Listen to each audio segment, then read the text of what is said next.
சோசு போட்டு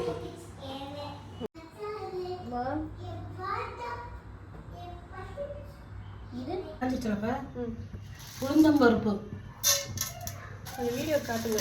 உளுந்தம்பருப்பு என்ன செய்ய போறீங்க? வறுக்க போடுறோம். கடலைப்பருப்பு, முருங்கைக்கீரை சட்னி, கடலைப்பருப்பு,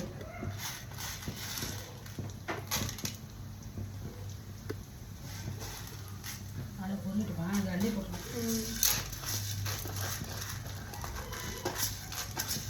அப்புறம் மிளகு, சீரகம், மல்லி, மிளகு, சீரகம் அதில் வச்சா டக்குனா நல்லா இருக்காது.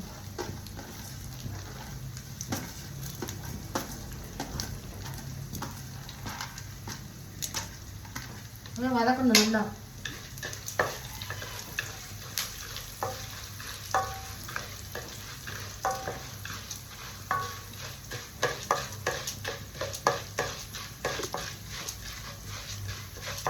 நல்லெண்ணா அதில்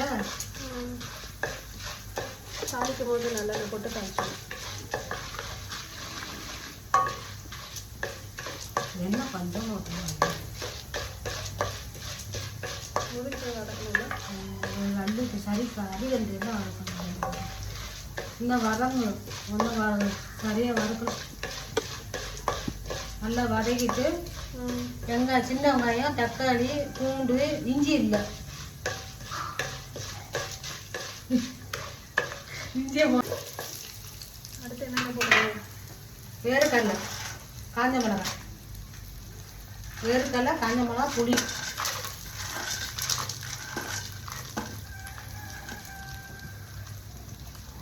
அப்புறம் தக்காளி, வெங்காயம், பூண்டு, சின்ன வெங்காயம், சாம்பார் வெங்காயம்,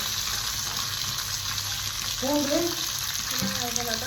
தக்காளி, பூண்டு, புளி வதக்கணும்.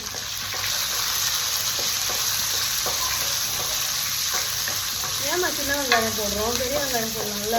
சின்ன வெங்காயம் டேஸ்ட்டாக இருக்கும், நல்லா அது ருசியாக இருக்கும். கறி போட்டுக்கலாம்.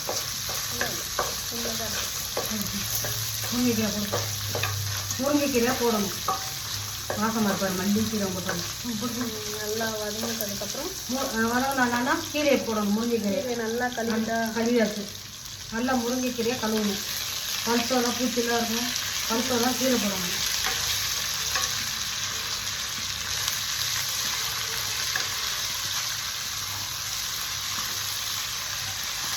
இது வந்து எங்கள் அம்மாவோட கைப்பக்குவம். முருங்கைக்கீரை துவையல்.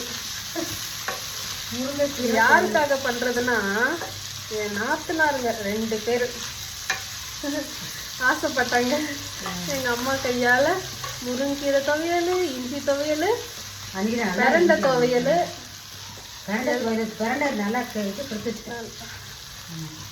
நல்லா எங்கள் அம்மா அதனால ஒன்று ஒன்றா இப்போ பண்ணி தர போகிறாங்க உங்களுக்கு.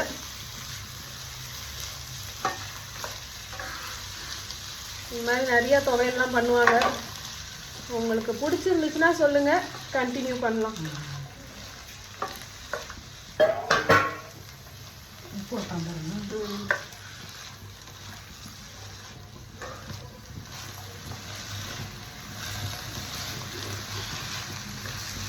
முருங்கைக்கீரை காம்பெல்லாம் இருக்கக்கூடாதுல்லம்மா. அப்படியே காம்பு பாதி எடுத்துட்டேன். காம்பெல்லாம் இருக்கக்கூடாது. காம்பெல்லாம் எடுத்துடணும். என் மகா பாதி எடுத்தா, நான் பாதி எடுத்தேன். அவள் எடுத்து முடியலன்னு டைம் ஆச்சு, வேலைக்கு போகணும், வேலை செய்யணும் அப்படின்ட்டு கொஞ்சம் தான் எடுத்தேன். நம்ம பெருங்காயம் எடுக்கணும்.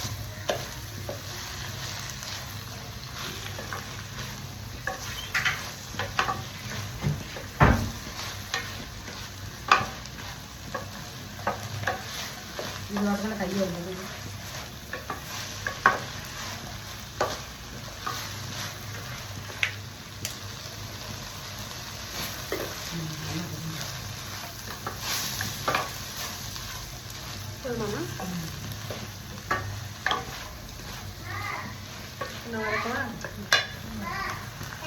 ஸோ அம்மாவோட கை பக்குவத்தில் முருங்கைக்கீரை துவையல் அம்மா எல்லாத்தையும் வதக்கி கொடுத்துட்டு கிளம்பிட்டாங்க.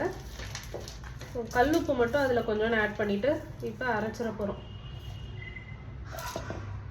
அரைச்சதுக்கப்புறம் எப்படி இருக்குன்னு உங்கள்கிட்ட காட்டுறேன். ஸோ முருங்கைக்கீரையில் நிறைய சத்து இருக்குன்னு உங்களுக்கு தெரியும். வாரத்துக்கு ஒரு முறையாச்சும் செஞ்சு சாப்பிட சொல்கிறாங்க. நம்மளும் சாப்பிட்டு பார்க்கலாம்.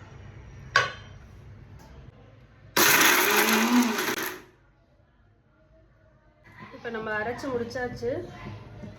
இதை தாளிக்கிறதுக்கு வந்து நல்லெண்ணெய் யூஸ் பண்ணணும். நல்லெண்ணெய் யூஸ் பண்ணால் நல்லா டேஸ்ட்டாக இருக்குங்கிறாங்க. நான் அம்மா தான் சொல்கிறாங்க.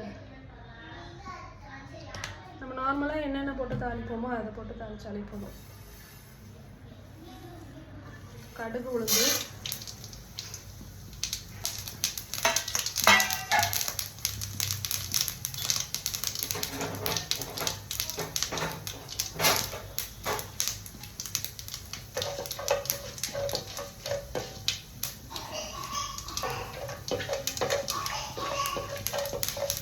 நல்லா பொரிஞ்சோன்னே கருவேப்பிலை.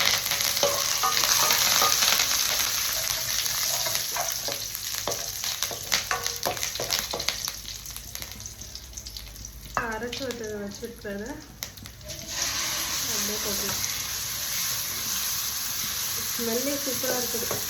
இஞ்சியோட வாசம், பூண்டோட வாசம், இந்த கருவேப்பிலையை வந்து நல்லெண்ணெயில் வதக்கும் போது அது ஒரு வாசனை வருது. சூப்பராக இருக்குது. சிம்மிலே போட்டு அப்படியே அரைச்சதை ஊற்றி இது வந்து ஒரு வாரம் கூட வச்சு சாப்பிடலாம் ஃப்ரிட்ஜில் வச்சு.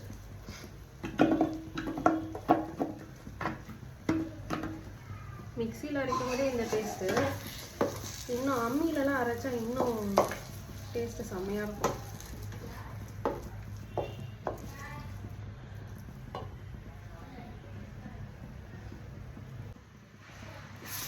அம்மாவோட கை பக்குவத்தில் முருங்கைக்கீரை துவையல் ரெடி.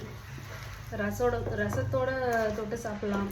சாம்பார், தயிர் சாதம், எதுக்கு வேணால் தொட்டு சாப்பிடலாம். இட்லி தோசை கூட நல்லாயிருக்கும். ஸோ இந்த டிஷ்ஷு வந்து எப்படி இருக்குன்னு யார் டேஸ்ட் பண்ண போகிறாங்கன்னா என்னோடய செல்ல நாத்தனாரும் மாமனாரும் தான். ஸோ அவங்க என்ன ரிவ்யூ கொடுக்குறாங்கன்னு நான் பார்த்துட்டு சொல்கிறேன் உங்களுக்கு. ஸோ உங்களுக்கு பிடிச்சிருந்துச்சுன்னா இதை ட்ரை பண்ணி பாருங்கள். உடம்புக்கு ரொம்ப நல்லது. ட்ரை பண்ணிவிட்டு எப்படி இருக்குன்னு சொல்லுங்கள். தேங்க்யூ.